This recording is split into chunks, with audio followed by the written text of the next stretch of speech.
talk about.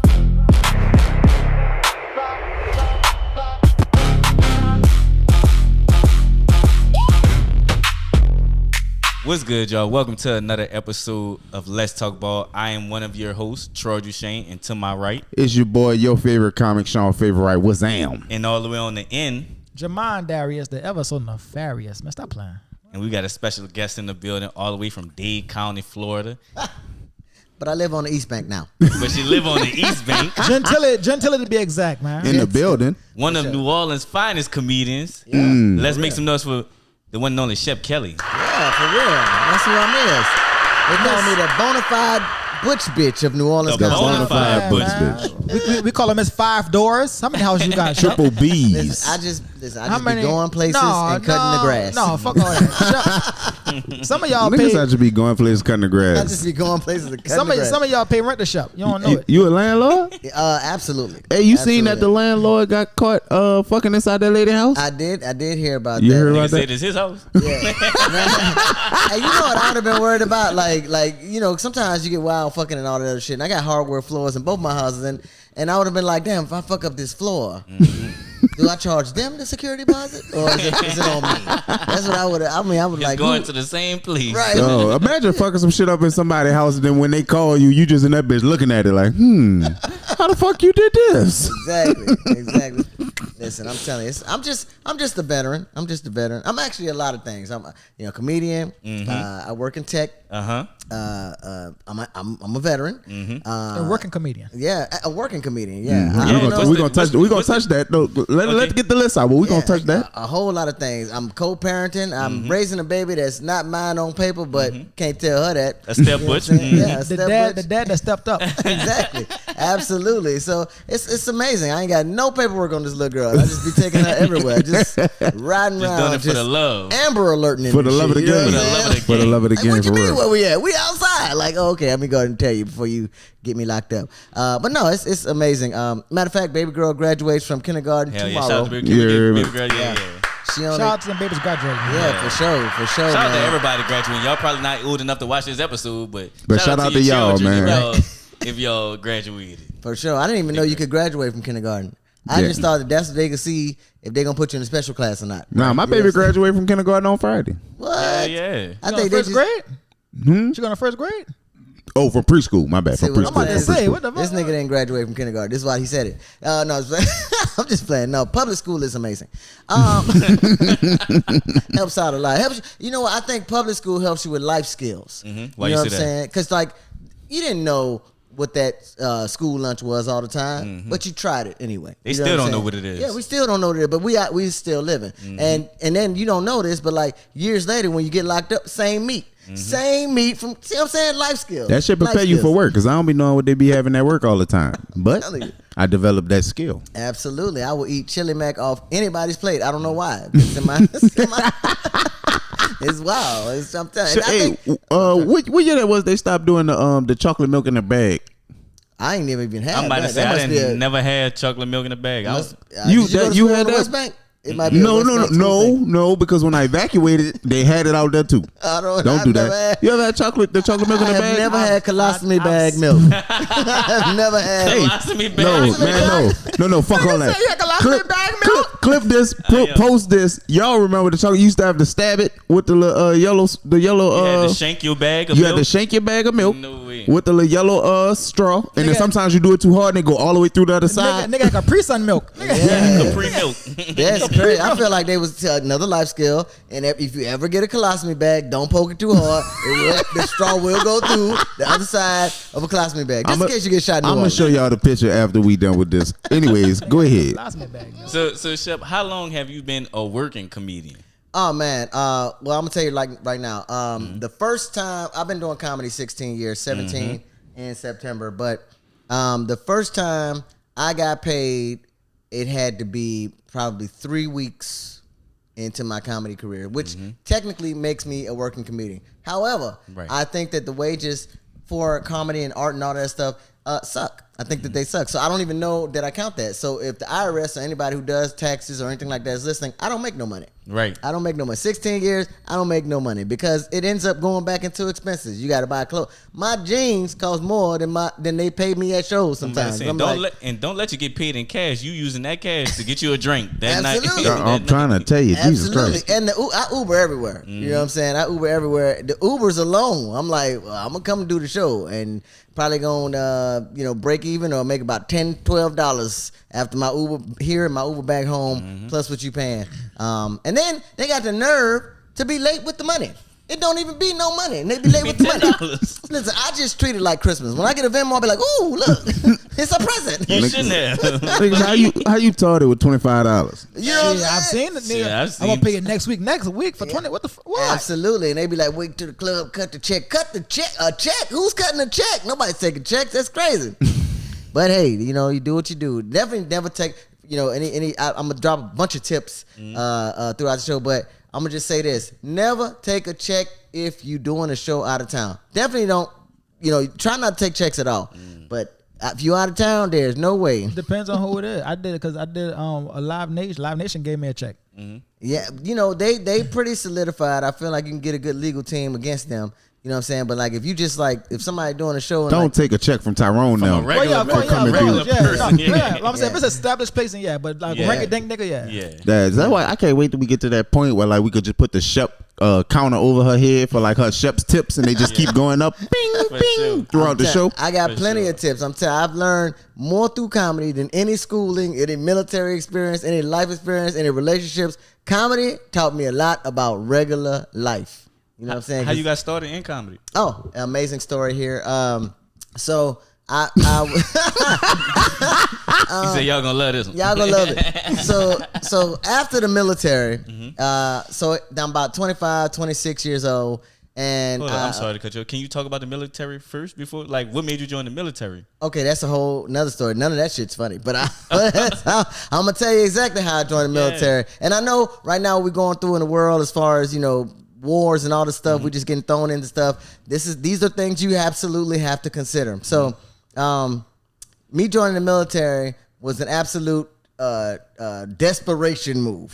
All right, I don't get me wrong. I love my country or whatever, but I didn't join because I was a patriot. Right. I joined because my mama said you can't live here no more, and I was like, damn, I don't have no college money, and if she telling me I can't live here, then she probably not gonna pay for college. I don't know, you know what I'm saying? What the fuck I'm gonna do? And so that's how I joined. I joined the military simply because it made the most sense. And here's how I rationalized it. My sister, God rest her soul, passed away when I was 25, but probably about a decade or so prior to that, I love my sister. She was amazing, and she had a bunch of kids, and she was on government assistance, and she was on welfare back when they was getting like the physical food stamps, like the booklets, like the $5 bills be purple and the tens be pink. You know what I'm saying? And them. So anyway, she was always getting her money on the date that they said. You know what I'm saying? That you get paid. So I was like, all right, cool. I don't know what I'm gonna do with my life. So I'm gonna go somewhere where I get guaranteed pay.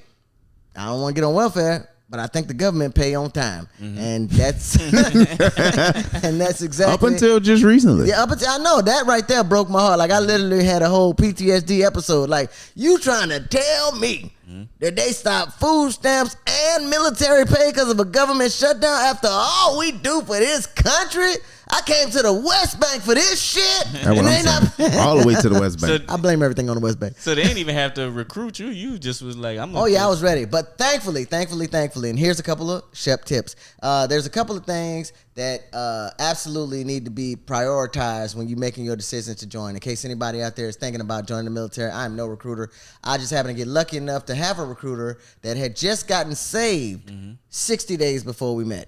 So he was like trying not to lie as much as they lie. The recruiters lie a lot. They tell you anything. They be like, yeah, you get your own room and bullshit. You never have your own room. Okay, you never have your own room. But anyway, Let's go Air Force. yeah. Let's go Air Force. Air Force. Air Force had their own room. You get on Oh, everything. you know what?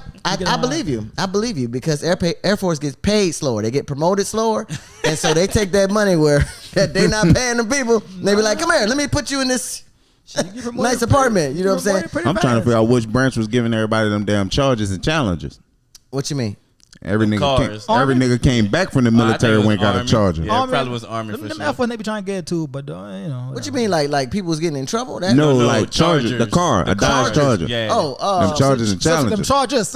yeah, I was like, shit. I did a lot of shit. I ain't never That get no motherfucker charges had a now. flashback. But now I had a Corolla out back because I'm a little bit older. I'm a 45-year-old, almost 46-year-old butch bitch. So Damn. got a little history on me. But no, I think some of the most important decisions you need to make. Number one, on the top of the list, if you're gonna join the military, you need to pick the occupation that you can eat, sleep, shit, and breathe, because you are a 24-hour soldier. So if you choose to be a chef, let's use a little bit of logic here.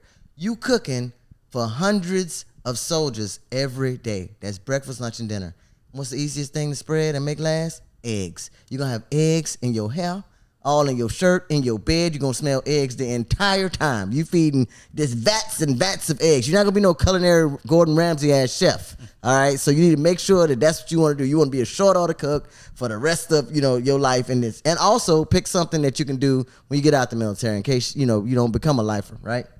That means retire after 20 years. So that was the main thing. That's what he told me. My recruiter was like, look, your ASVAB score was high enough for you to be able to have all these jobs available to you, but when you go ahead to sign up, they're going to try to give you the 2 or 3 positions that it's hard to fill. They just looking for you to sign, and they're going to say anything so you could sign it and just go away. And the 3 things that they offered me, even though all the jobs was available to me, they said, look, we got 3 jobs. You could be a cook.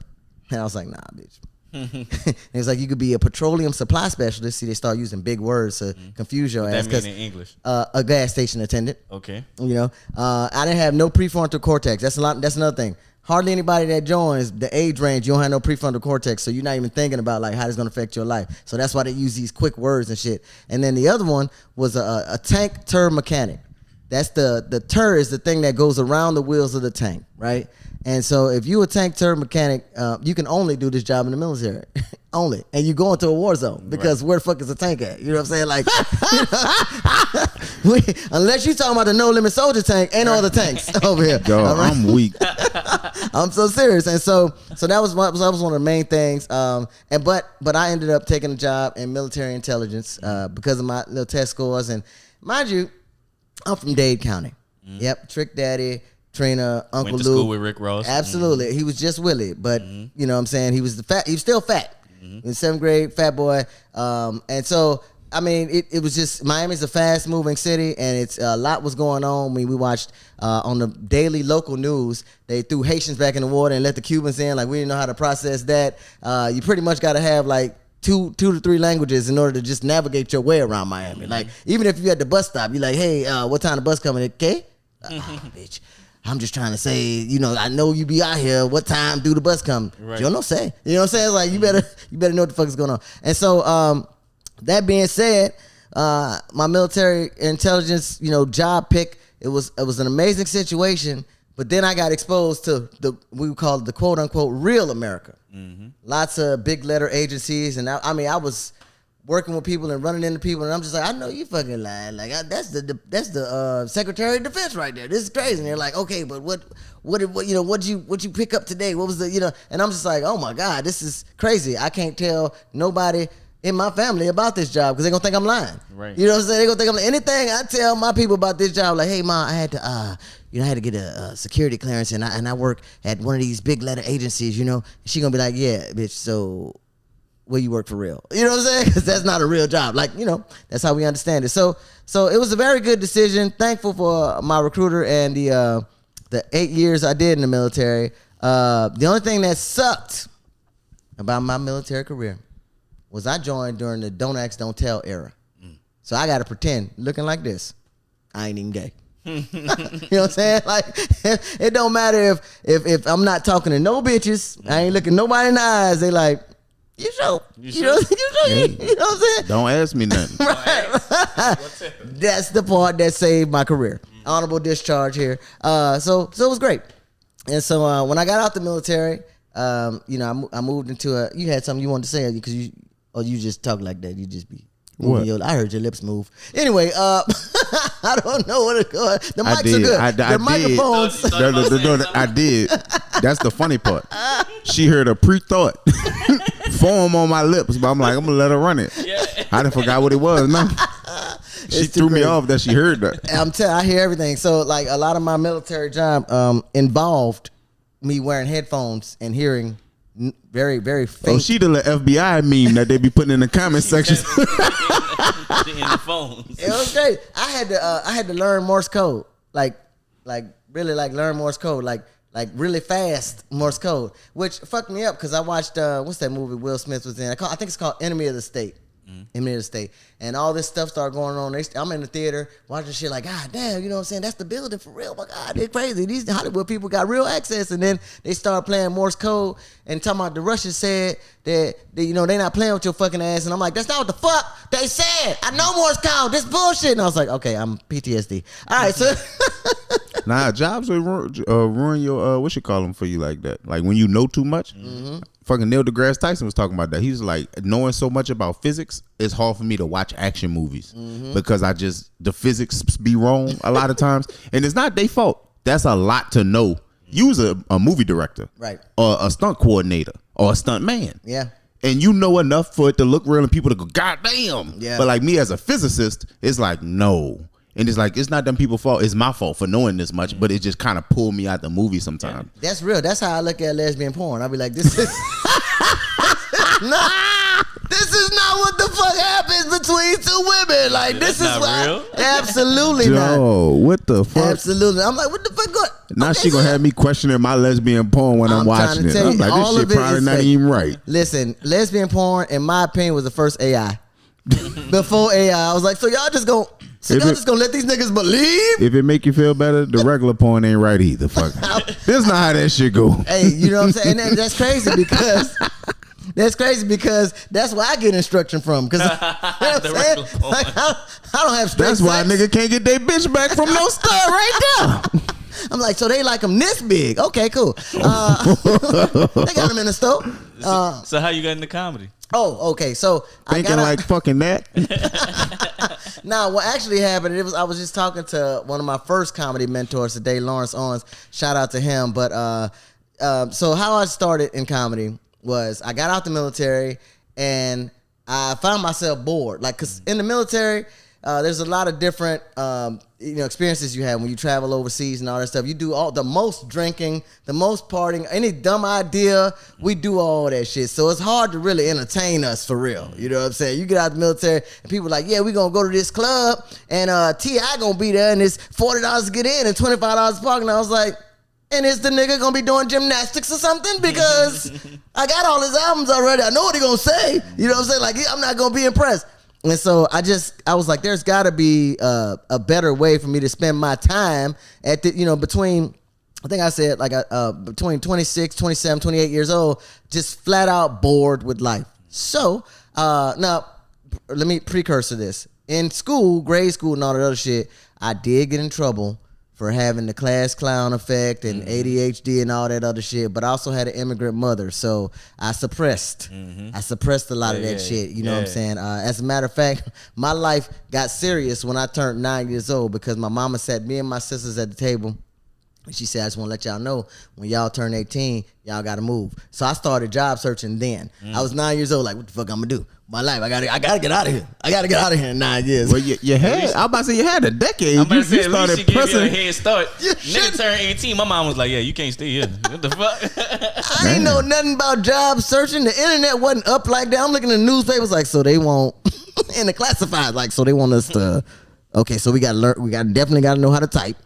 Like, it was crazy. Shouldn't be job searching at 9 years old. But, so all of this happened, and that's why I think that, I just feel like the universe, first of all, I'm going to just flat out say, I think that God is a comedian.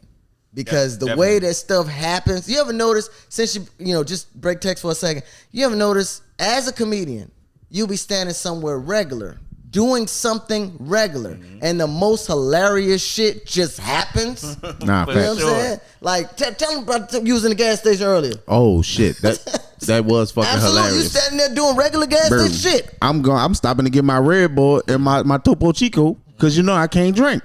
About to come here. The lady, she had came to the register with a drink at first, with a cold drink at first. I guess she changed her mind about what she wanted. She go back over by the coolers. Man, a tall Fred Sanford looking motherfucker come through the door. He can't even see her because she behind the aisle, yelling through the door already. It don't take that fucking long to get no soda. Girl, where you at? Got me out here waiting. And bro, when I tell you everybody in the store nerves got bad, you can see everybody tense up. She come around smiling like she heard him, but like she didn't react to him. Everybody else did though, and he had no qualms about airing her out and then walking the fuck back out the store. That's how he say I miss you. Yep. But then look, she come walk up behind me because she was at the register already before I got there. She come walk up behind me, and like my nerves got so bad, he yelling and shit. I'm about to just let her have it. He like, man, you see that man that got in front of you? You done waited too fucking long. Let that man go. I'm just like, man, just bring the fucking shit up so I could go. Right. I'm scared. That's not even my daddy. I'm scared. Bro, and she smiled the whole time, just big old smile on her face, like she's just not worried about him. And I'm just saying, that's how it happens. That's how it happens for comedians. Like, literally, I be scared to come outside sometimes. I be like, I'm not for the shit today. Like, I don't want to see no shows. I don't want to do none of this. And I swear to God, I come out to the edge of my grass, get a little vitamin D sunlight so my cortisol levels don't be all low, and somebody be riding the bike past my house with no shirt on, and the bike got like 2 different wheels. Like one of the wheels don't go with the bike, and I'm like, now why the fuck?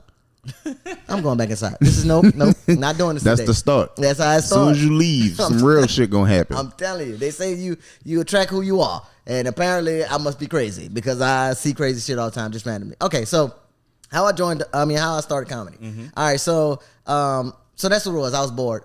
And then I bought a condo in right outside of DC in Temple Hills, Maryland, Prince George's County. And this condo, it wasn't really, I feel like they be using trickery with like words. When you hear the word condo, you think it's high class and you're in a great area, and that's why you got to pay association fees because there's so much going on. I basically lived in the projects and I paid extra fees because utilities was included, but I owned it. I owned this little unit. You know what I'm saying? But it's in a terrible part of town. Temple Hills, Maryland is not a nice place. I only picked this place because of its situational like location on the map because I worked in Virginia and I lived in Maryland. Just easy to commute or whatever. Easier to commute. You don't want to live in the DC area, the DMV area. The closer you live to your job, the more you're going to pay a month to live where you live. Like I know people that pay $5,600 a month for like a studio just because it's close to the capital. And I'm like, fuck that. Okay. So to pay a regular, thing. So I was like, I can get in and out to, out of the city or the district or whatever and get to work. So anyway, I'm living there and I'm like, okay, well, I don't know anything about none of the rappers rap about Temple Hills. I don't really know. I'm just fresh out the military, so I'm just going, wander around. There's a shopping center. That's another red flag. There's a shopping center right on the edge of your corner store. It's gonna be fucked up. Like you know what I'm saying? Like it's gonna your life gonna be fucked up. Shit gonna be happening. You gonna come outside. It's gonna be condoms on top of your car. Like why the fuck? You know what I'm saying? Like I don't know. So I went to get a haircut just to see. Ingratiate yourself in the neighborhood. That's it. You know what I'm saying? I went to get a haircut. And then 2 college like intern, like street team type people brought in some free tickets to a comedy show that was also in that shopping center. But, it was a Negro shopping center that didn't have signs up about shit. So like you would never have guessed that they did comedy at this place. It was like a basement comedy club. And so it was called LOL Club Elite. And so I was like, yeah, I'm gonna go check this out on a Thursday or a Friday. I got free tickets, you know what I'm saying, and all that stuff. And without the free tickets, admission is like $5, but you got to buy 2 drinks, and drinks is like $20. You know what I'm saying? So I was like, I'm cool. I can do that. I'd rather do this $45 altogether. I get to watch a show and all this other stuff. So I started going there, and I'm telling you, I seen some of the most phenomenal comedy. And when I say that, I'm talking about all the people you remember, except for maybe like some more and D.L. Hughley, but all the people from the old Def Jam and the old Comic View, Willie Robo, fucking the dude that got kicked off the Real World first season for dragging Tammy out the bed. I forgot his name, but he got a coke problem. He probably don't. He ain't watching this. So all kind of folks. Earthquake. Freaking the dude that's on SNL that does the voices, the black Jay Farrell. Jay Farrell was there. doing his thing. This is way before SNL, you know what I'm saying? And he was But selling she his little, stumbled upon some nice shit for $5. absolutely. I'm talking about like it was crazy. I mean, I can't all the names. Hope Flood. I can't even tell you. Lou Nell. I can't even. Tony Woods. Tony Woods is from DC. Chris Thomas, same. And like these are just people walking around. Now, mind you, at this time, if I hadn't seen people on TV, I really didn't know anything about comedy or comedians. You know what I'm saying? And so like there was some like, Red Grant. All these people was walking in and doing shows and stuff like that. And all that guy's pretty funny. These people got whole movies and whole careers and all this other shit. And I'm just. This place, but this place is walking distance from my house. I'm like, ooh, I ain't got to worry about drinking too much.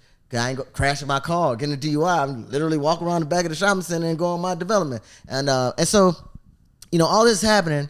And after a while, I'm becoming such a regular at the club because it's fun. This is actually, I'm enjoying my life now. You know what I'm saying? Just watching it. And the whole time in my head, I'm telling myself, ain't no fucking way I would be a no comedian. Like they gotta get up there and stand in front of people and talk and make them laugh and mind you, if you like you know how Comic View and Def Jam was like think about Def Jam. Like if one of your jokes falls flat, the audience is off you. They booing you.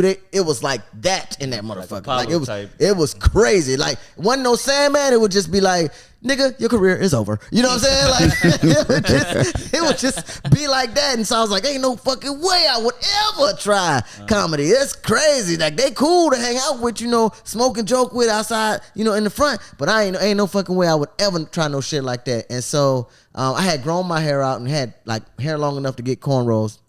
And one of the comedians, not like a Def Jam or a Comic View comedian, just like a DC comedian, her name Gigi Wong. Look her up. She's amazing, but she's also a beautician. And what happened was I had grown my hair out, and I guess she didn't like my hairstyle. Now, this is just me walking around the club. This ain't like me on stage. And she gave me a call. She's like, hey, I'm a comedian, but I also do hair. So I started letting her cornrow my hair. And whole time she braiding my hair, we joked out in this motherfucker. She was like, you funny. I think you should be a comedian. I'm like, bitch, nah. First of all, y'all be broke. That's y'all be broke. Y'all be funny, and y'all gotta be in the trenches doing all kind of dumb shit, making people laugh. Like, there's no fucking way. And so I was like, I'd just rather be secretly funny. Well, I just make, y'all laugh and bitches laugh. That's what I wanted to do. Go to IHOP and these hoes is ha ha ha ha ha. Yeah. And I ain't got to worry about the shit. That's how it was. And so she was like, well, I'm starting this open mic on Wednesdays. Come and check it out. And I'm like, yeah, I'll come and support. You know what I'm saying? Because y'all need money. So I'll come and, pay me a little $5, $10 for your little open mic on a Wednesday. And so I went to go there. And when I got there, she was like, hey, Shep, I hadn't seen you in a while. Let me buy you a Heineken. And I'm like, comedians be broke. Why the fuck is she buying me a Heineken? I finished my first bottle of Heineken. And she was like, I'm going to get you another one. And I was like, okay, cool. Thanks. You know what I'm saying? Like, she must really, the support means a lot to her. Setting your ass up. Setting my fucking ass up. So, after the second Heineken gets there, I'm like, oh, this shit's good. I drank it halfway down. And as a matter of fact, that night she had bruh man from the 5th floor from the Martin. That's what I'm saying. Like, all these people just walking around, you know what I'm saying? But, like, it wasn't even like we were starstruck. It was like, nigga, it's hot. It's a lot of niggas. You go up here and, you do your best. All right? All right. And so, that's after she brought me to sing Heineken. She said, "Hey, you after this comedian right here, you gonna go on?" And I was like, "Go on what?" And she was like, "The stage. You just tell him a couple jokes. I mean, it is what it ain't too big of a deal." And then she goes up there to take the other comic off stage. So we didn't even, you know what I'm saying? Like in my mind, I want to say, "Bitch, lost your fucking mind." I told you I wasn't no goddamn comedian, but I was like, "What the fuck is she talking?" I was like, this can't be real." And then she called my name, and it was just comedian Shep. You know what I'm saying? Not Shep Kelly or no bullshit like that. Just, I didn't have a comedian there. I wasn't a comedian. And so I got up there and I told about 2.5 jokes and they loved it. I'm about to say, what could you even talk about? You wasn't even like ready. I just was the shit I was thinking about. 2 things. Number one was the fact that people mistake that I go in the bathroom. I still tell jokes about that today. People mistake that I go in the bathroom. I think it's hilarious because I be minding my fucking business and what they gonna do. Like, you can't prove it. Like, it wasn't like a well structured joke. Started. Yeah, you know what I'm saying? But it was like more of an introduction. Like, I'm just telling y'all what perspective I'm coming from. And then at the time, George W. Bush was president. And I told y'all, worked in these, government agencies. Don't be coming around here regular.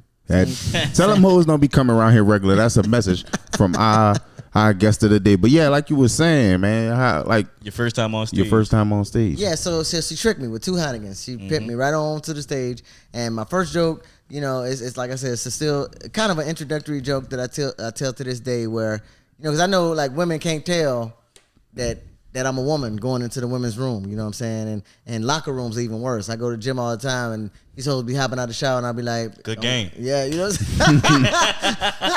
It's out of control. And it's like in real life, and matter of fact, when I was younger, you know, I kind of had like a smaller frame. I don't know if it was a more masculine face. I feel like I rounded out a little bit. It don't happen as much these days, but it would, I mean, people would absolutely panic when I went into when the women's restroom, like, oh my God, what are you doing here? I'm like, bitch, I gotta pee.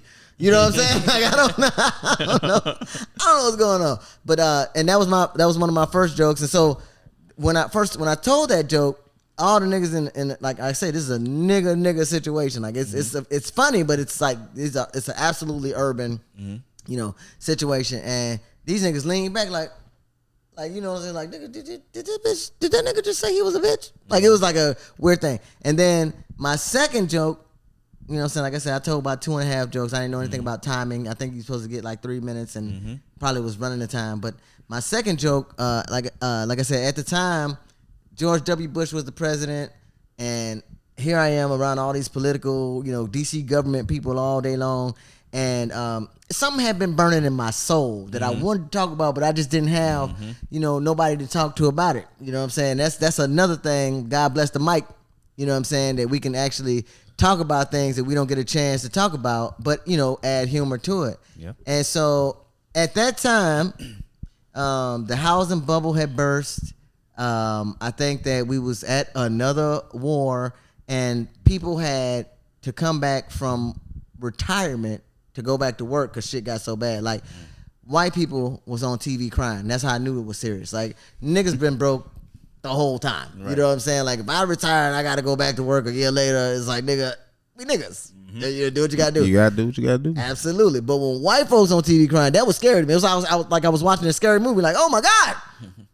What are they doing to our whites? Like, our whites ain't supposed to be going through this. They don't know what to do. How we gonna, you know, if they fucked up, oh, we fucked up. That's what I was thinking. And I was like, but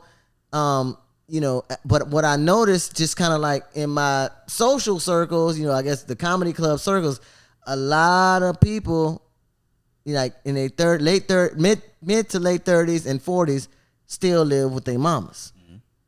But like it was like so common, like nobody thought anything was wrong with it, and I'm like, let's do the math on this. This is me thinking to myself. This way before I told the joke. Like, okay, so everybody's saying that George W. Bush fucked up people's golden years, you know, because they retired and they supposed to be able to retire and they got to go back to work because he did some bullshit. But it's niggas that's living with their mamas way past the time. You know what I'm saying? Like, I get it if you 18, you don't move right out. 21, you don't move right out. I give you up to maybe 25. You should at least like want like a spot of your own. You know what I'm saying? But 35, 38, 39, 42, but you still, now all the other things about your life look normal, right? You in the club, water money in your pocket, you got the hoes, you at the comedy shows buying $25 drinks, but then you go back home with your mama. I don't think it's George Bush that's fucking up these golden years, you know what I'm saying? And so it's kind of like more of a thinking kind of joke. Yeah. And people laugh, but then like 80% of the niggas in there live with their mamas. So now they hate me. They're like, oh, bitch, nobody give a fuck with your man looking ass. I was like, you know, I think that's my time. You know what I'm saying? Fuck about it. Fuck about it. I'm sorry. I ain't mean to touch a chord, nigga. I don't know. Right. I've been on my own since I was 16. You know what I'm saying? I don't know. Got too real too fast. I'm telling you. And like, it was like, and they was upset. But it was kind of, it was funny. Like, the hoes laughed. You know what I'm saying? And then like 12 niggas laughed. And then like 72 niggas was like, boo, boo, bitch, I live with my mom, I got a lot of money, I buy the drinks too. You don't know my life. And I'm like, I think I do. I think I just explained all of that. But anyway, so when I got off stage, I was like, okay, great, I did that thing. You know, I'm probably never gonna do it again. It's crazy. Now, it's crazy that people even get up here to do this.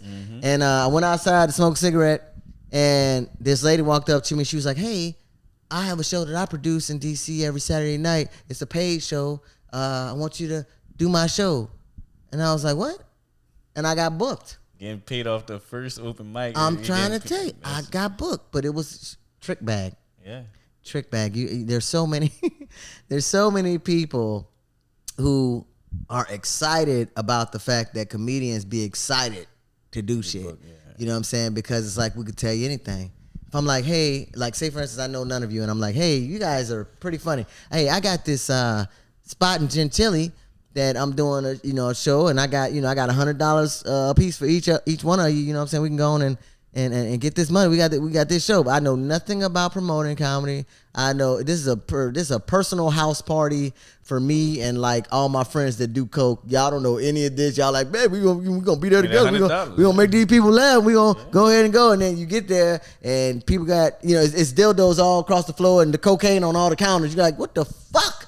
You know what I'm saying? Like comedians end up in some very compromising situations. Definitely. Simply because folks be like, hey, I got a show I want you to do. Like we don't, and so, and don't get me wrong, I'm not saying that everybody is that way, the promoters and the comedians. I'm not saying that everybody's that way. I'm just saying it's real easy to get caught up simply because there's a supply and a demand, right?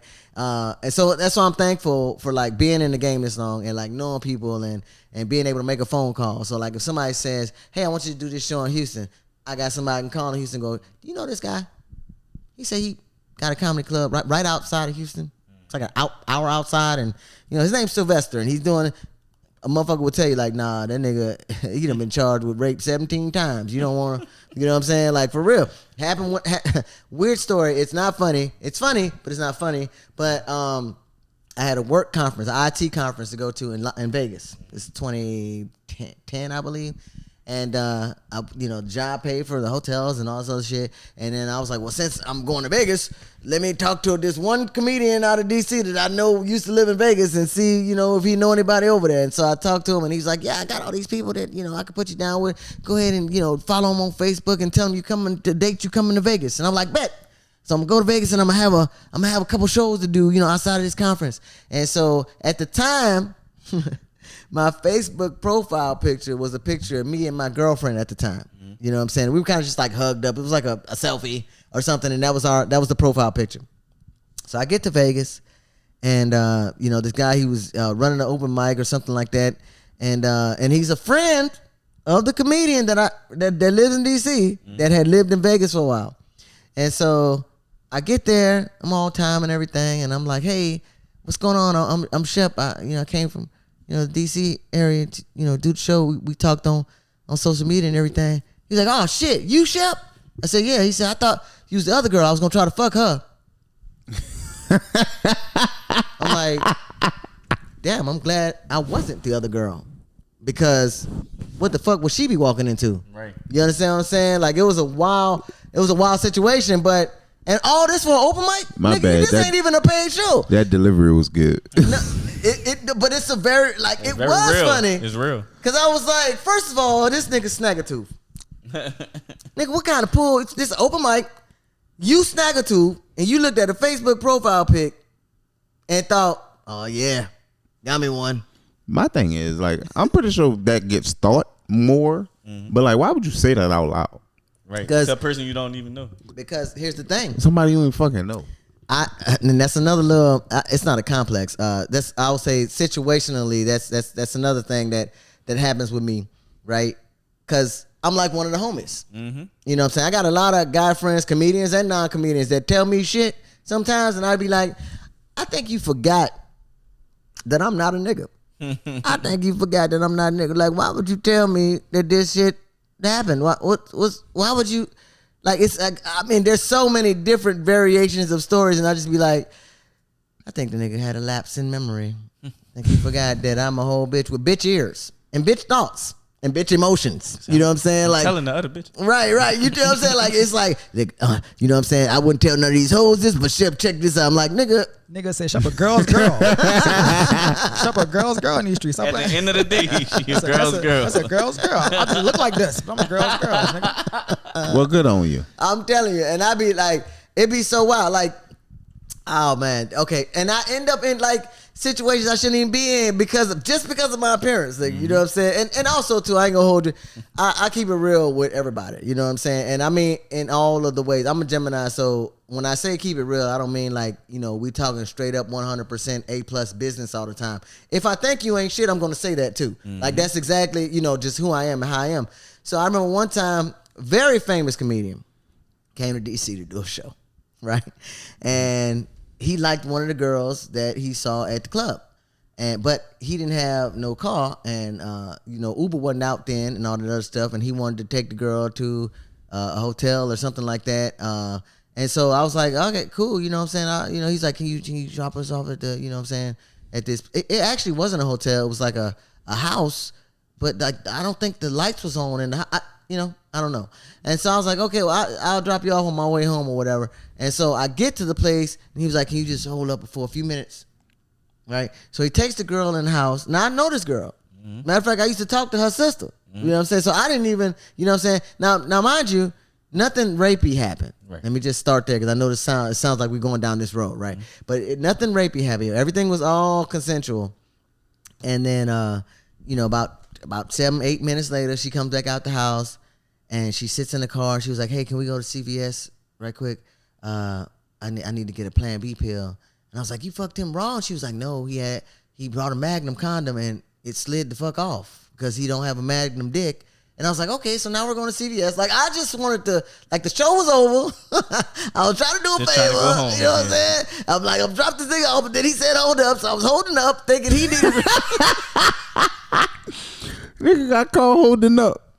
Nigga thought nigga about to tag me in. Nah, the thing is, I wasn't her coming interested. back in 7 minutes is crazy. Listen, The fact he told you, he knew what it was. He was like, hold on, this ain't about to be Niggas long. ain't gonna be long. This ain't about to be no all night affair. Just wait right here. Wait right. She come right Like, out. I promise. it take at least 2-3 minutes if you being quick to just get into the business. but that's I guess that ain't everybody's situation. And this how I'm learning shit on the fly. Like, okay, so 7 minutes. That nigga said, "Fuck that foreplay."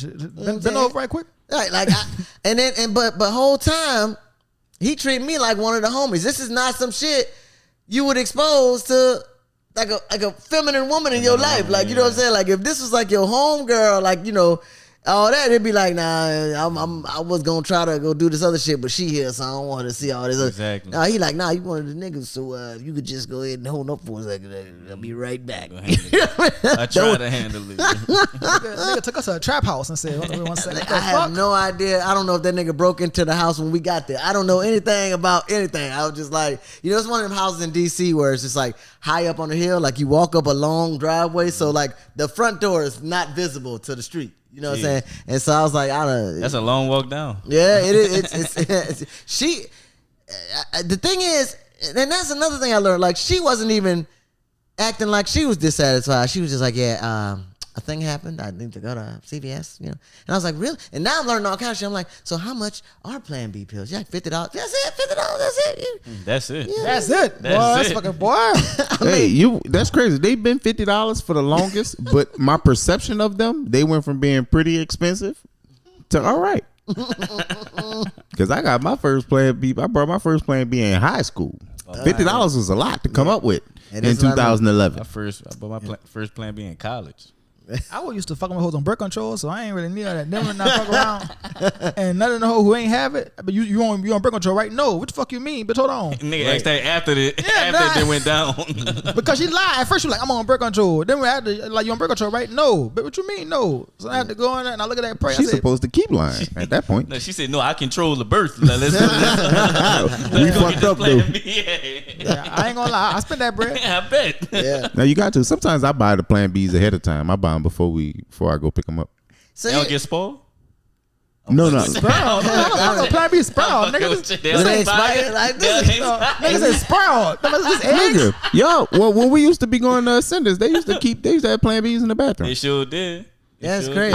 I used to take a couple and put them in the should've medicine took cabinet. A couple, golly. And my girl on birth control, so I don't even need. Like, yeah, nigga, I remember. I'm Just like, be prepared when So she you won't see get how out y'all here. talking around me right now? This is how the niggas do. oh, wow, fuck, oh, shit. And so this case of point, like it happened right here. Y'all seen the So whole. how you made your way to New Orleans? Nigga just unplug her headphones. Nah, Fuck it, then. nigga. Don't even worry about it. You can't hear shit no more. Nah, nigga. At the end of the day, this is exactly how it happened. Now they was see before all that just happened. They was like, "What? Them niggas treat you like you one of the niggas, and they forget you a bit. How?" And then them niggas forgot I was. Shep, long as your shoulders are like that, you one of the niggas. Long as your shoulders, you got the biggest arms here. What the fuck? How's you supposed to talk to you? Hey, I get it if you don't want to hold my door. You know what I'm saying? But like, I don't need to know. Like, nigga, I'm telling you, like the conversations be getting weird. Like niggas be like, you know, you gotta pull your balls back if you want to give them more dick. And like, Man, And you came here and drank 2 Heinekens. hey. I am drinking a watermelon refresher. He drinking a purple haze spritz. and I'm drinking water. Troy got a bear on his jersey. You are the manliest motherfucker here. Listen, I drank Heineken because I know the shit gonna happen. I'm gonna have to be, you know what I'm saying? It's like I feel like, honestly and truly, like in real life, I drink beer because I got ADHD and my brain be going too fast for conversations. So I drink beer to slow my brain down to regular. They definitely gonna have to put this episode in negative 0.50 to just. It's just like 0.8 or 0.9. It just can't be 1. I'm trying to tell you. But so y'all was talking about the price of Plan Bs, and like, you know, $50 is you know, there's only a couple of things in life that have like an exact dollar amount that you can like really like remember, like, you know, Plan Bs, $50, and you know all that stuff. But you know, dicks ain't that expensive. I don't know if y'all knew that. I mean, I know y'all not in the market, but since y'all talking to me like I'm one of the niggas, I'm gonna talk to y'all like y'all one of the butchers. Okay. All right. Let's So, go. you know what I'm Let's saying? go. So like at the end of the day, it's so crazy how like I think it's unfair. I'm just saying, like, if we're talking about like 100% human rights, I think it's fucked up that they put like, you know, 30 dicks on a wall and like lesbians just come in there and pick whatever they want, and $49.99 later, you know what I'm saying? They just doing exactly what I mean. You know what I'm saying? Like, I feel like y'all had to be raised with your dicks. Y'all started with your 2-year-old dick and then 12-year-old dick, and you know what I'm saying? Then you had to work on all your stroke and all of that shit. And I just watched a little bit of fake AI porn and pick. Let me get a C. Get the C. And then we had to get the skin. We had to get the skin pulled back at birth. Yo, you want to know what's crazy? Y'all know the small dick joke I used to tell back in the day? When I first Nigga said last year. well, it come out periodically. 6 months ago. It comes out from time to time. But you know, that joke had basically what you just said was a part of that joke. But when I first wrote it, I didn't know how long 10 minutes was going to be on stage. So I over prepared for my first 10, and I ended up seeing where I needed it to stop, and it never got used. But that joke originally contained a lot of what she just said about unfair. like how having a small dick is unfair because a woman could just turn to. Yeah, that joke used to be like the way I wrote it. It was long as fuck. At this point, now we both sides got competition because that Rose nigga, that Rose in careers right there. The rose always in the bed. When I get to the crib, I be like, that's a good sign. It's like I'd rather see you in the bed.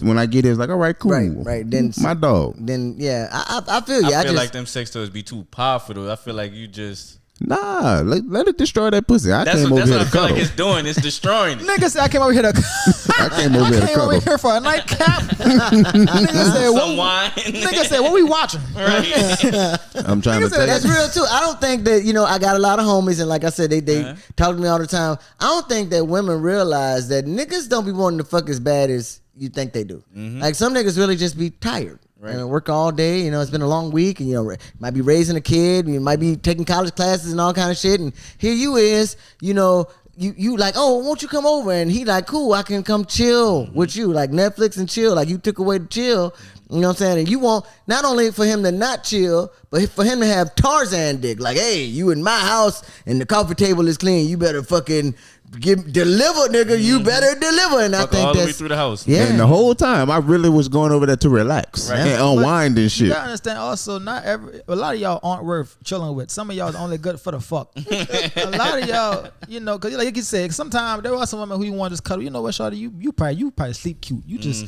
you are good. You kissing nigga. Smell good. Yeah, like you see, I'll like you take- kiss nigga in your sleep. The rest of you hoes, after I bust my nut, all right, now my dog barking. Let me go ahead and feed my dog.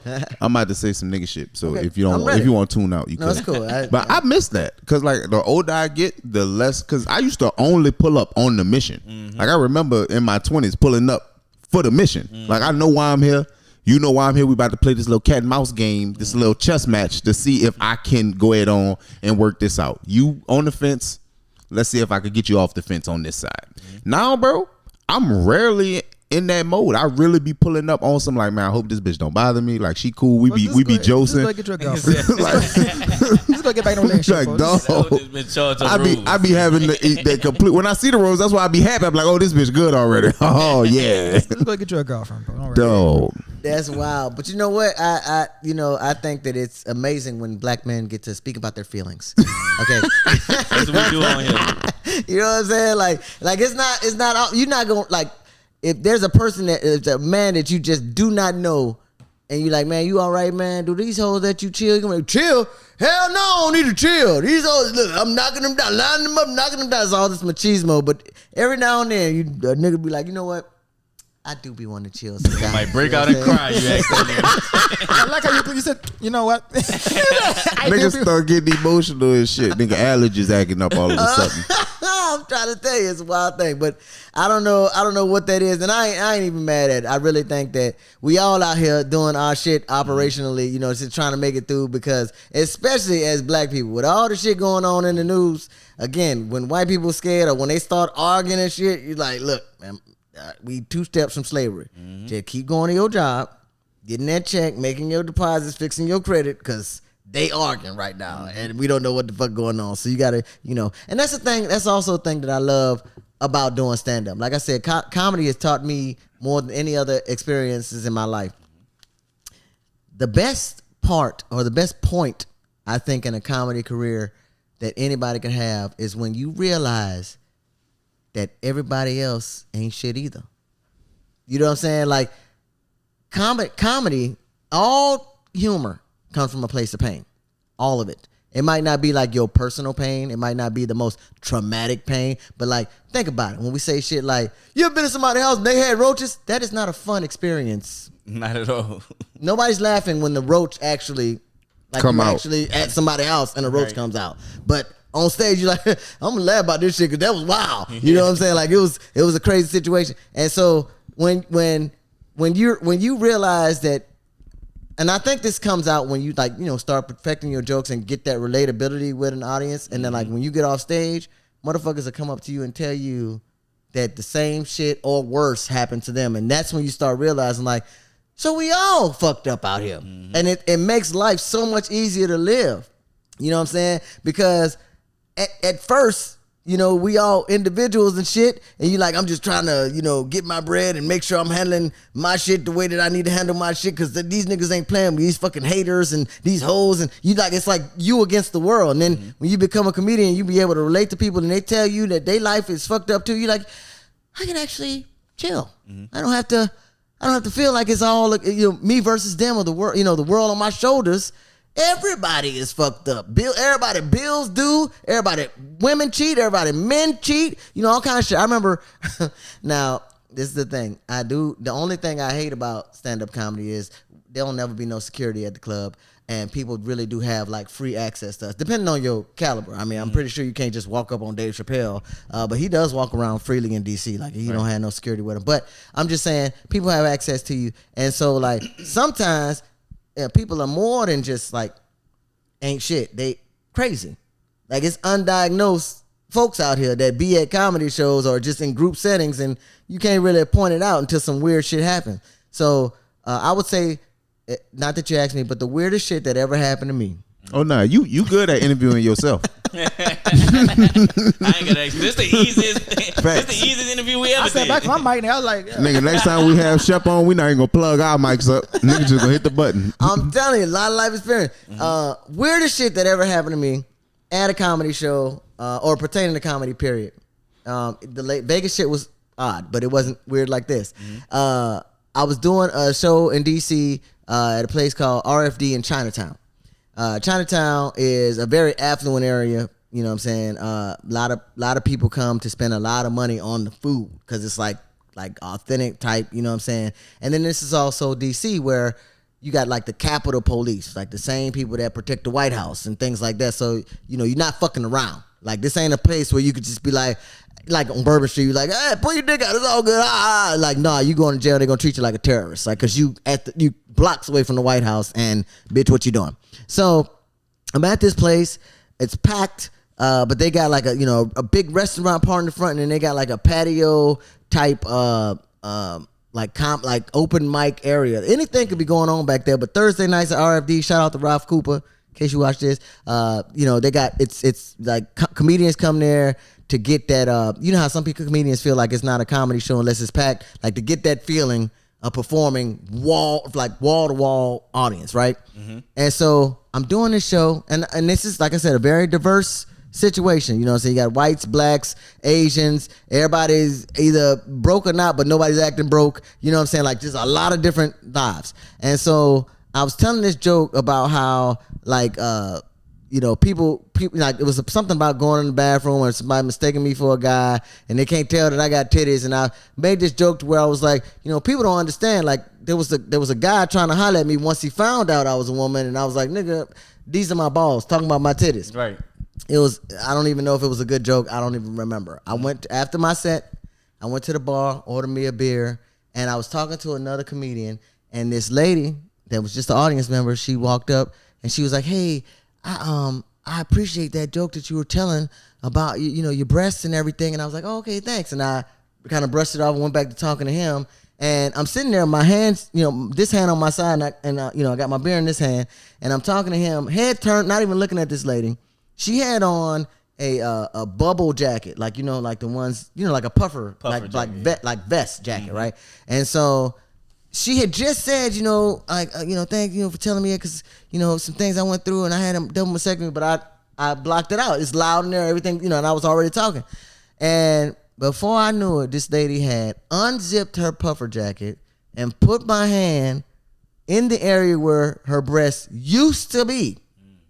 And she kind of held my hand there. So I'm like, I'm not even looking at her. And I'm like, what the fuck is going on? So I turn around, and this lady has me in the mastectomy hole.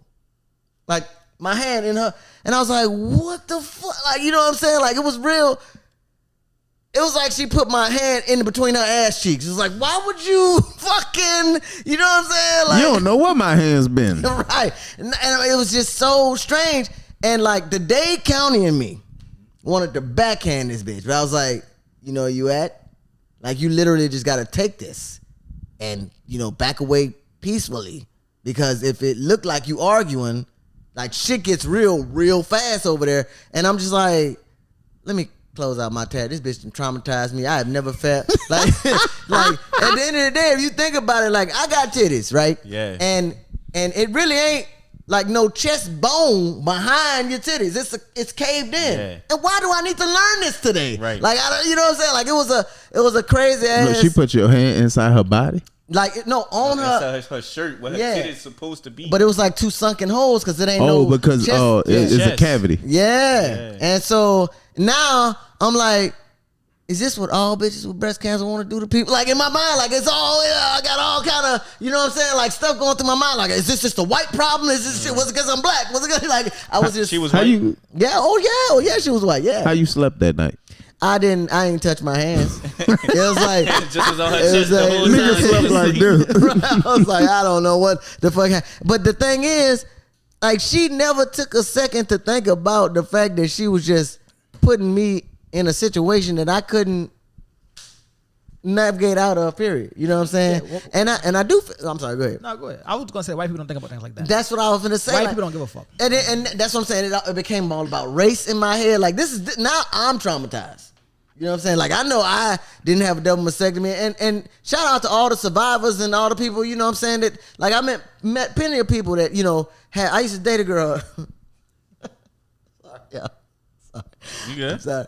I'm laughing because it's gonna sound fucked up when I say this, but I used to date. Hold it, because we had another 30. Okay. So we want you to get this story out clean. If you know ball, let's talk ball.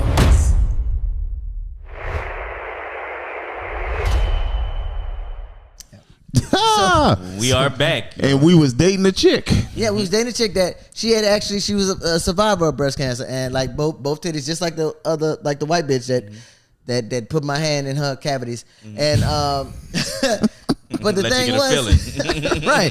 But the thing was, this happened to be a black woman who, like, you know, she was a survivor for real, so she had implants and everything and all that other stuff, and like this around the time when BBLs came out, right? And so it's like, you know, when you looking at it, it's like, oh shit, you know, they got new asses and new titties. This is, you know what I'm saying? But like somebody who get implants because they got their titties removed, it's a different scenario. So like through the shirt, you're like, oh, this is gonna be great. But then like when the shirt come off, you're like, I don't think that's how it's supposed to, like, cause it just looks like two doorknobs.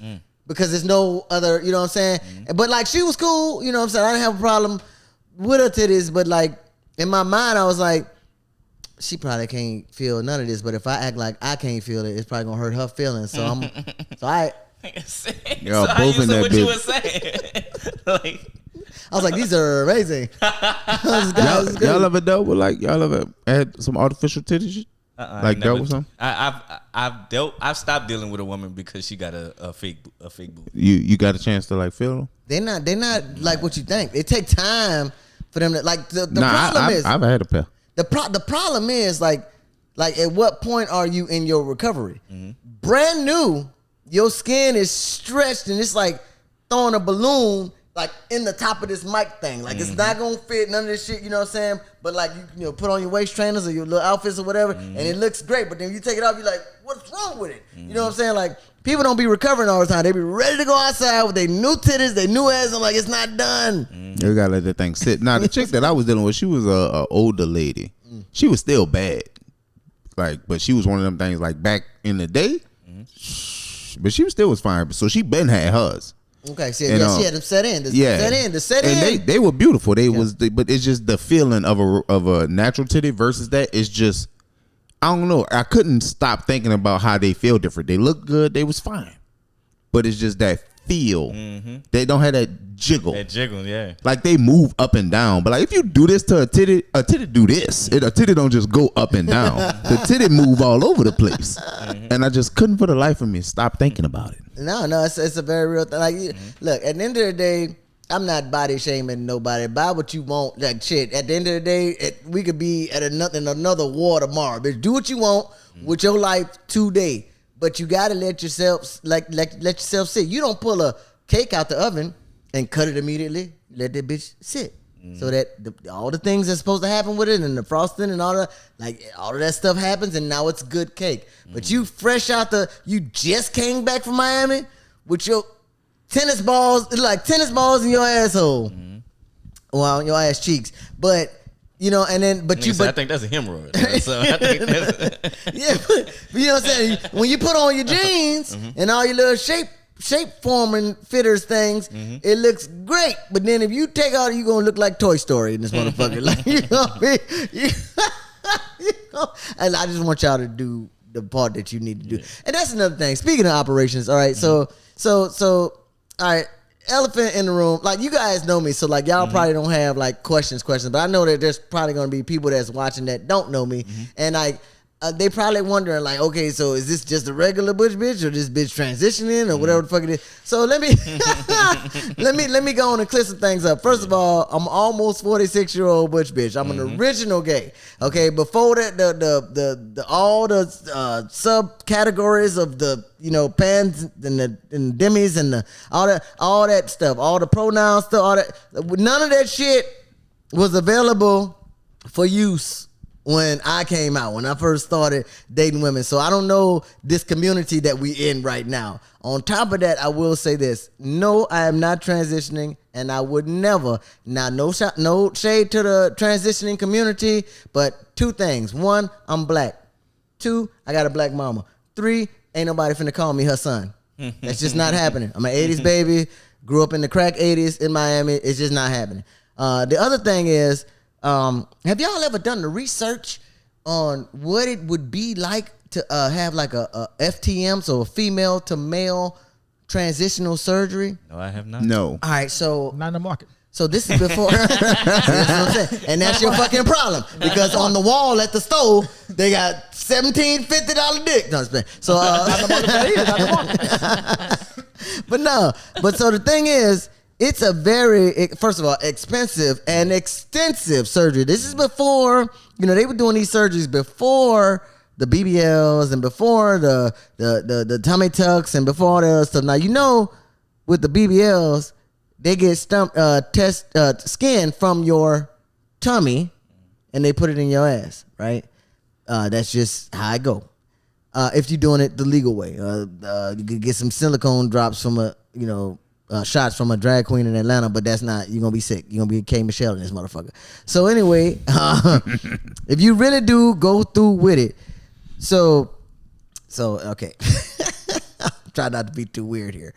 So you know that like nipple meat is the same as like your lip meat. That's the first thing you're gonna say after you said you're not trying to be too weird. I'm trying. But I gotta break it down slow. Scientific. I'm trying to break it down slow for y'all. Good, all right, nipple meat, lip meat, same meat. Same meat. You know how you know? Because if your lips get chapped, nipples get chapped. Same skin, same whatever, dexterity. I would love to see a bitch put chapstick on her nipples. Oh, that's not gonna happen. Bitch, that's another thing. Women go through pain in silence most times. You know what I'm saying? Like when they just got their hair braided, they be in misery, but they cute. Yeah, but they look great. Right. And so they go out to the club, and I think that's why you're not supposed to touch black women's hair, because you don't know, you know what I'm saying, if her hair just got braided. So anyway, no, I'm sure it's deeper than that. But so the same meat. So tummy meat is the same as ass meat, apparently, because you can take that and you can put it in and it'd be the same. So if you had to construct a penis, where do you think they get the meat from? All right, so if this meat is that meat. I don't know. Like on your body, think of you've touched your penis before, right? Is there times. any other skin on your feel like body that. that feel like that? Huh? It absolutely is your forearm. This right here is dick meat. I hate to say it, but that's the meat. So why you gonna touch my dick meat though? It's because this isn't your dick. This is just it's like me touching your tummy and you saying, "Why you touch my ass?" All right, for It's sure. not there yet. It's not, you know what I'm saying? But not only you think about see when you did that, I'm glad you did that, because that's the next He part. just made his arm erect. But look at the veins in your arm. See what I'm saying? Like you can reconstruct or construct a penis out of this meat. You know what I'm saying? That's you can. No, make sure you clip this part. Like if you think about it, let's say you got a girl that's rubbing on your dick, right? All right. And your dick meat move a certain way, when you rub on it, But if you rub this meat right here, it do the same thing. This is a lot of research. All right, no, I'm with you. I'm with you. So if I was to be transitioning and I wanted to have them, replace my vagina with a dick, what they do is they, of course, move all your female organs and all that other stuff, and they basically sew up their entire vaginal cavity, and they use your clitoris to be the beginning of the nerve endings that they're going to connect the other nerves to, and then they make you the biggest dick you want. That's how it works. So what I do with the skin that was on my arm originally? It don't even fucking matter because you got a dick now. You took a whole patch of your arm off. Look, though, what? You wake up, your arm gone. You like, what happened to my arm? But look at your dick though. That's what I'm Look saying. at that dick. How big you want it? Like, if you want, You wanted too much dick. We had to take your whole arm off. You know what I mean? So they try to split it up between the two. So you end up with smaller forearms. Now, mind you, forearms you ain't even really working with much to begin with. I feel like that's enough to make a dick though. Forearms Yeah, pretty but big. you don't do it. See, you can't take it all. If you take it all out of one chunk, it's gonna be no meat on this side and just like bone and meat on this side. So you're just gonna have you're gonna look like RoboCop. you look like RoboCop. It's gonna be like a mechanical arm. That's what it's gonna look like. All right, I feel you. You know what I'm saying? So that's with that. So now again, like I said, I'm an original gay, and we didn't have pronouns and none of the, all of that. So I'll be damn if you fuck up, because with nerve connection, like all of it doesn't work like they expect it. Nah, that's very complex. Yeah, it's like if I needed nerves in my toes and they said like I lost a toe and they said we're gonna put you on a fake toe and then we're gonna put some nerves in it you might not never feel that toe ever again. But they tried. Mm-hmm.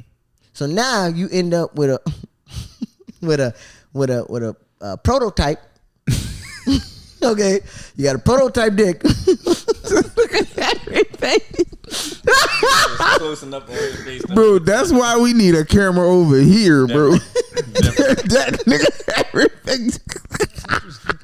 So you got You good, bro? That's interesting shit. I'm just saying, you got a prototype dick that like you can see the dick. Mm-hmm. Right? Like it depends on how you know what I'm saying, like how you want it. You know what I'm saying? Like you could eat out here or in here or whatever we go. And but like you might never feel the tip of your dick or the middle of your dick up. Cause the nerves don't have to, you know what I'm saying? They don't have to work. It's not Radio Shack. Like you're not like I twisted these wires together. You're not plugging this shit up like this. Right. Exactly. So it may or may, but you tried. You gave it a good high school try. You just end up with slimmer forearms. Could you imagine spending fucking $100,000 and your dick don't work? I couldn't imagine it. That's why, and that's not why. I would never. I still want to be a woman. All your dicks work, huh? All mine work.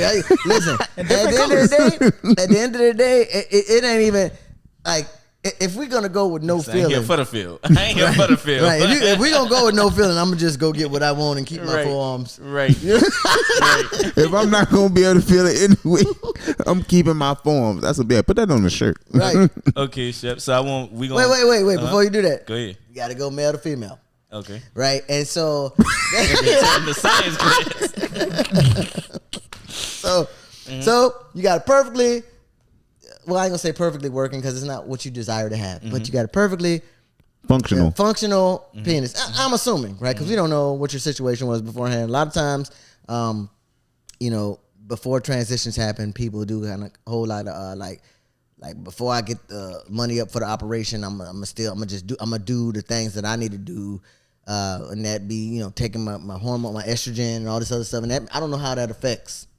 Like, I've never asked anybody that transition. Like, I do know the answer to that. Not from for this reason, but when guys take a lot of estrogen, it can basically just become an appendage. Okay. Like it ain't much going on. Like it's just there. Like you basically would kind of like when you have like when people be paralyzed and their lower limbs just kind of like that. Okay, all right. After a while though. I'm not sure. I'm not. First of so all, basically, if you take it for long enough, by the time you get to that point, the motherfucker ain't really doing much of nothing anyway. you're just peeing. Yeah. All right. Well, it's a thing. And so take a perfectly fine apparatus and or appendage. I'm sorry, that's what you say. Appendage, and then. They how like behind the titty there's no breastplate or nothing like that. Behind your dick there's nothing back there either. You know what I'm saying? So they I know this gonna sound like it hurts. They basically split it down the middle, fold all that skin up, put it in there, and make it kind of an inside ceiling. So I don't know if y'all ever they flip your dick inside out. The walls are this way. Okay. But the ceiling. So that means like if there's only so much that's gonna happen. Like with an actual female, there's not a ceiling. You know what I'm saying? Like it's like there's either an extension and sometimes it goes beyond like where you're supposed to be going. But like with this situation, there's like an actual ceiling. So I don't know if y'all ever seen a show called Nip Tuck. I heard of it. Okay, so there was not to spoil the show. It's an old ass show. If you ain't seen it, I'm sorry. Go back and look at it. But there's a therapist on the show who actually had transitioned into a woman, but nobody could tell because it's Hollywood and they had a lot of money to see. Now in real life, that's an actual woman, but on the show it played somebody and she ended up having sex with one of the main character plastic surgeons and like. While they was doing it, because it was like an aggressive, like they had been fighting the feeling to fuck all this time, and so like, he went inside her, according to the show, and hit the ceiling. He a plastic surgeon, so he knows what the ceiling is. You know what I'm saying? And so, like, he stopped and he was like, "Why the fuck didn't you tell us or tell me that? And she was like, I just never really told nobody. I just lived my life, and I don't need you to tell nobody. And in my mind, I'm like, what the fuck just happened? Like, I had to go back as a gay. I was like, what the fuck just happened? Wait, one more time. You know what I'm saying? Like, and then it was like clear in the show. Like, So you really can only fuck with somebody who dick is as big as your dick was or smaller. Basically, yeah. And depending on because you got your dick folded in. So if their dick is bigger than your dick was, it's gonna be too much. My bad. I did not. Shep got me thinking all deep into my bad. It's a lot.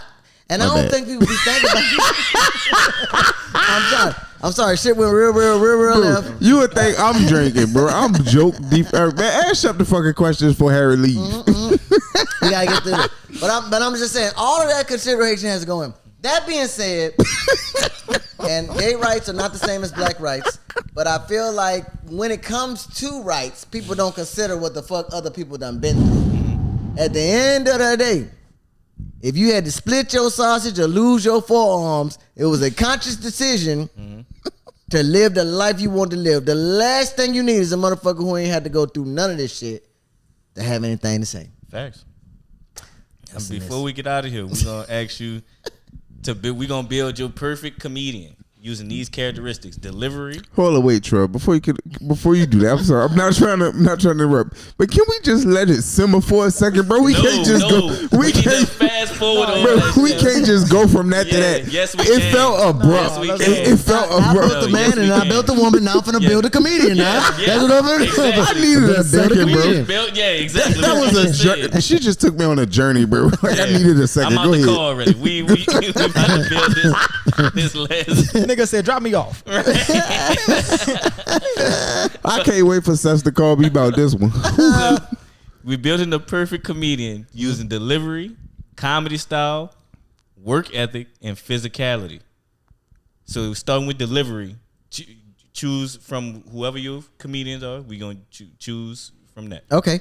As far as delivery, there's so many, but I feel like when it comes to delivery, the quicker you get them, the better. Now, I'm not saying the joke got to be short because it could have a lot of tags and actually be long.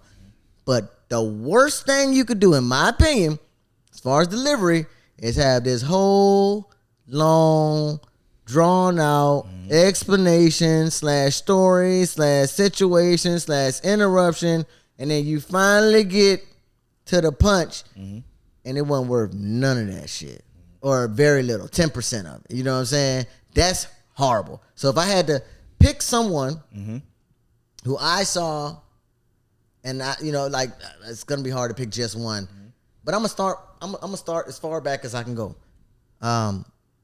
Red Fox. Okay. Red Fox was very quick. Yeah, very quick. That's a damn good pick. Yeah, my fucking first experience with Red Fox, and I actually got for Mother's Day, I got a Red Fox album. It's like the vinyl. I'm so fucking like I let it sleep in the bed with me. Anyway, very first Red Fox joke I ever heard was so quick and so clever, and it basically went like this. Mind you, this is his joke, not mine.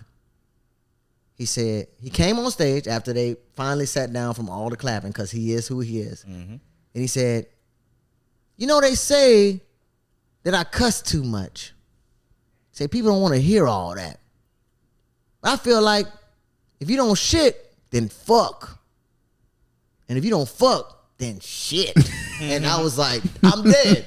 I'm dead, nigga. Like, it's real. You know what I'm saying? Like, it said so many things without saying it. You know? So, yeah.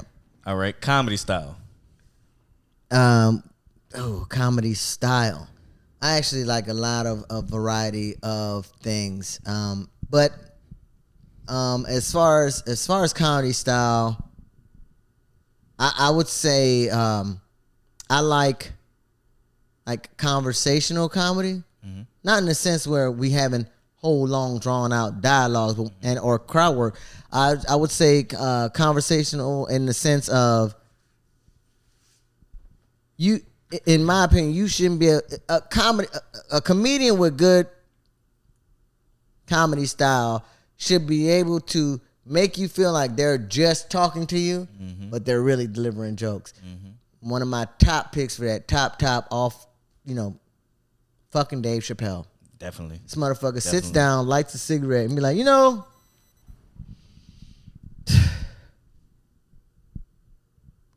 kick her in the pussy. That's the punchline. You're like, what? You know what I'm saying? And then like he goes through this whole thing, and you felt like you experienced the conversation. So, all right, work ethic. Oh man, there are so many. Okay, I feel like with work ethic, you should be able to have balance. Like I know we got hustle culture. You know what I'm saying? Where people feel like if you don't see them on shows, they ain't doing shit. But like when you have like a diverse portfolio, like Kevin Hart, right? You got and we never did talk about that. We were supposed to talk about. But anyway, your movies, commercials, branding, and specials and live performances. Like I don't know for sure because I ain't never signed under the contracts, but from what I hear, Kevin Hart has never done a show, doesn't have to do any more shows that aren't at least $500,000 per show, like live. And so that being said, I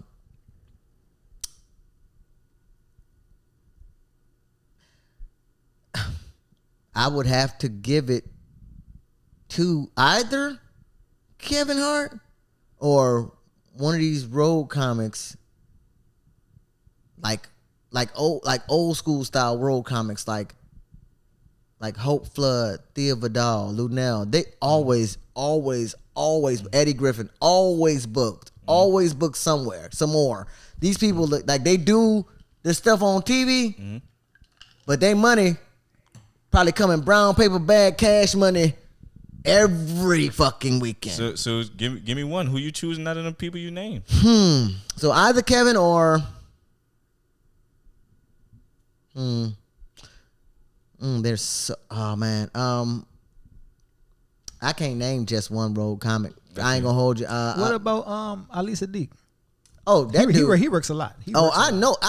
You know what? And to be honest with you, that I did a disservice by not mentioning his name up top. Like he does work. I don't know him personally, never had no conversation with him, and most of the people I mentioned, like I was there watching they shit. But yeah, no, Ali Sadiq is like that, man. Absolutely. He tours every year. Like he tours every year. Yeah, no, he working right now. I'm sure of it. He's on tour. Like he actually is on tour. Yeah, All right. it's a real thing. So all right, I'm gonna just list a couple of people from that for that one. But physicality, that's the last characteristic. Arnaz J. That's a fight. I can't even. I've seen him be exhausting visually. Like if you think about all the shit he doing on stage, you know how some people be on the step climber and you be like, I don't know how that motherfucker stayed up there for 12 minutes. I would never. You know what I'm saying? Like you in the gym and you're not even doing what they doing, but you're like, I can't believe that motherfucker stayed up there for 25 minutes on a goddamn step climber. That's how I was looking at Arnaz J on stage. Like, God damn, this nigga did 15 cartwheels in 8 minutes, but he's telling jokes. He got a headset on. Wow, I've never seen that level of energy. Nah, that's a fire comedian, so I'm going to get a recap. It's delivery, Red Fox, comedy style, Dave Chappelle, work ethic, Kevin Hart, etc., Hope Flood and them, and physicality, Arnaz G. Yeah. That's a fire comedian. Absolutely. That's the last one. That was the last one. That was the last one. Yeah. Yeah, that was good. So we never did talk about that roast or the Kevin Hart thing. Look, Shep, you got 2 minutes. Let's go. Yeah. I'm sorry, you got 5. You got 5. You got 5. You get sleepy? Nah, we talked about it on the last episode, but if you want, you can give your thoughts on it if you want to. Okay, so 2 shows split between 5 minutes because the Kevin Hart Funny AF. Shout out to all of the comedians that even went out for that. I'm not even talking about the ones you just saw on TV. You best believe, because I've been there. They had the block lap 3 or 4 times of probably 4,000, 5,000 comics trying to get on this show per city. I've been there. I done been in New York, sleep on the floor on a bag of croutons. Okay, because that's all I had in my backpack. Okay, a bag of croutons just waiting for the line to move a little bit. You know, for somebody to come out with a piece of paper to say something, all to get in there and do 90 seconds worth of comedy to get on the show. So shout out to all the people that even went out to do any of that. I think that show had a lot of different categories that people don't consider when they become comedians. They think that how they tell jokes and where they started at is how they gon', they build their brand. They gonna stay like that. You have to evolve and you have to, learn other ways and, figure out how to put you together a set right quick. So shout out to all of that. Shout out to all the comedians that he had given, insight and all that stuff, because those are heavy hitters. Those people that he brought on that show are people who's made millions doing comedy. So, they know what the fuck they talking about. So that was that one. Now we talking about the roast. Oh, man, the roast got serious. A lot of people, a lot of people have issues. It's divided because, folks feel like a lot of, racist things happen and all this other stuff. But can we admit that no matter where the fuck we see him or what the fuck he's doing, Kevin Hart knows how to put on a show. He started the show with Usher insulting him. The fucking Rock came out there. Cheryl Underwood, absolutely, like all these people were up there and they were doing their thing. And we know as comedians, I don't even have careers like a lot of them people that we seen up there, but it's a lot of... I had to buy a Plan B pill. All right, it's a lot of shit that happens over years. You know what I'm saying? With this comedy shit, and you know how grimy and crazy and all that other shit can get. To me, as a comedian, the only thing that absolutely offends me about comedy is you not having my fucking money, or you fucking with my likeness. You know what I'm saying? So you got me on a motherfucking flyer with AI shit. Fuck you. I sent you a fucking headshot. You know what I'm saying? And if we get to the end of the show, which rarely happens, and then you tell me you ain't got it, but you gon'... There's a lady, I did a show in Philly for her, probably my second year into comedy. So 13, 14 years ago. She still owed me $25. I have not forgotten this shit. But she died. She got kids? Yeah, I'm about to say, so who that roll over to you? The thing is, because she in Philly and then Meek Mill came out and all that shit, I was like, I don't really want to go to war with Philly.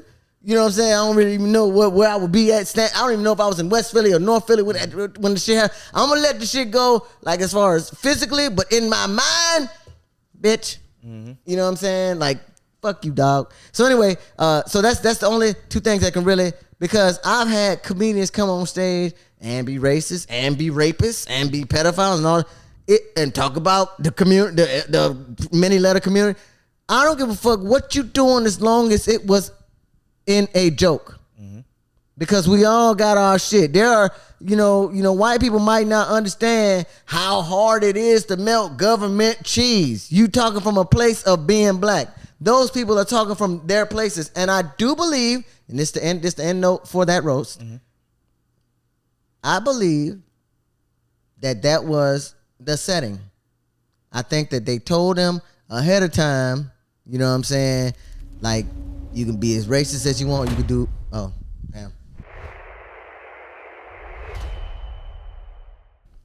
Go ahead, Shep. You can go over as long as you want. Now, go ahead. No. This gonna be my last. This snippet gonna be right. This is the 90-second snippet. So at the end of the day, I do feel as though it was set up that way. That was the culture prior to, we doing a big production. Trust me, they had conversations. You know what I'm saying that nothing's off the table. You can go as racist as you want. You can go, as crazy as you want and all that other stuff. I just feel like they didn't expect for Kill Tony, because I can't remember his last name. I think they didn't expect for him to say any, like, something about George Floyd or, anything like that. But what I'm more offended about, more than his joke, is the way that America treated situations like George Floyd or Mike Brown or Sandra Bland or all of these people that actually, forgot his name, Phil something. He got shot in the car. Phil Costello? Philando Castile. Philando Castile, yeah. 4-year-old daughter sitting in the car with him. Cop got $47,000 in a civil lawsuit saying, you know what I'm saying? So at the end of the day, fuck what you talking about if you're not actually gonna help do what we need to do to make sure that type of shit don't happen to nobody. Because at the end of the day, I'm a few things. I'm black. I'm a butch bitch. I'm got immigrant parents. I came from the hood. You know, all these, and I live in New Orleans. At any given time, and you know, we know right now, the whole world knows Louisiana's racist as fuck. We see it all over. So anything can happen to me. Anything can happen. And all of these things I will have to consider all at the same time. And if a motherfucker is mad at a George Floyd type joke, then protect black lives. Act like they matter then. And that's all I got. All right, well, let the people know where they can follow you at. Shit, tell them about that fake ass outrage, man. Fuck all that. It's a crazy thing. It's like lesbian porn. It's not real. Where they can find me at, these days I've been chilling. I've been watching my grass grow in Gentilly, but I've been doing, ramping up and doing more shows. But you can find me on Instagram at Shep Kelly Comedy. That's SHEPKELLY Comedy, not Chef Comedy. I don't cook shit. I warm everything up. Shep Kelly Comedy on that platform, on Facebook, just regular ass Shep Kelly. And hopefully, you see me live. I'm outside. You heard me? Before we get out of here, man, I just want to give you flowers, Shep, and as definitely a true icon, and I consider you one of the legends of definitely New Orleans comedy. You've been a pillar.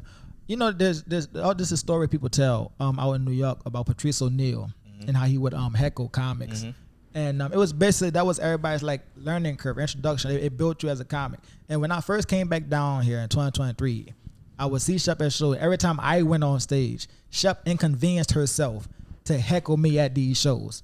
We've been to East at 714. Like, it's literally nobody but us in this bitch. Like, it's just comics in this motherfucker. And me and my old lady in this bitch. And Shep, bro, nigga, what the fuck? Like, Shep, like, I'm in there getting my jokes out. It's already, I'm barely getting niggas a laugh. And Shep will go out her way to fuck on me every time. Like, we be at Keita shit and I ain't war. It nigga, mosquitoes biting niggas out here. I'm trying to do my shit. So, no, nigga, fuck all that. Like, I'm like, all right, Shep, god damn. And so it's like, but again, like, that helped sharpen me as a comic, and it helped sharpen my sword. So I just want to say, thank you for what you do for the comedy community. That's really why we need you back outside. I'm coming back. You need to come heckle some of these niggas. It's Right. real. And I want to tell you, honestly and truly, like they said at the roast and all the roasts, we don't roast comedians we don't like. You know what I'm saying? That's how comedians show love.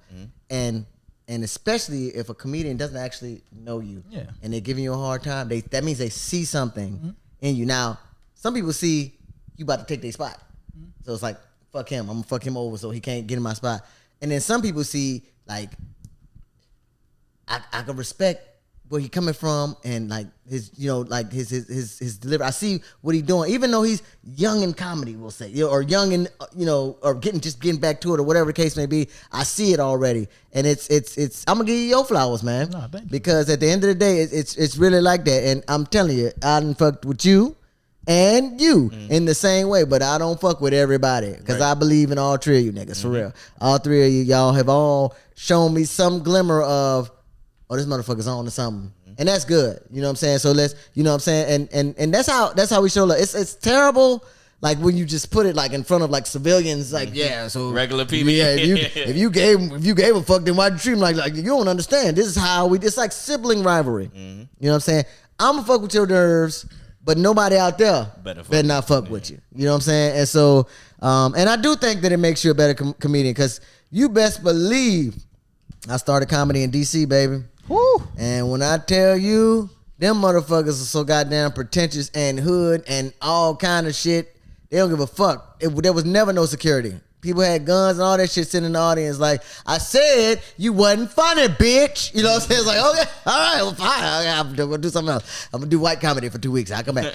You know what I'm saying? But yeah, it's real. So some of the best mentors ever, and I mean like real relationships built. And that if I could leave any comedian with any advice, my main thing I would say is this: build real relationships, not fandom or none of that shit with some of these greats, because they just be waiting to drop jewels. Just sit down, listen, and let them talk. You know what I'm saying? Because it'll build you so much faster than anybody that's at your regular level. We all right here. We don't know. You know what I'm saying? What's ahead? Next level, yeah. Absolutely. And so if Dave Chappelle is sitting there like, the one thing you said about you like I know Jay you doing today, you can cut him off and the fucking gym is gone, and now he doesn't even like you, so he ain't about to call you the bookie for nothing.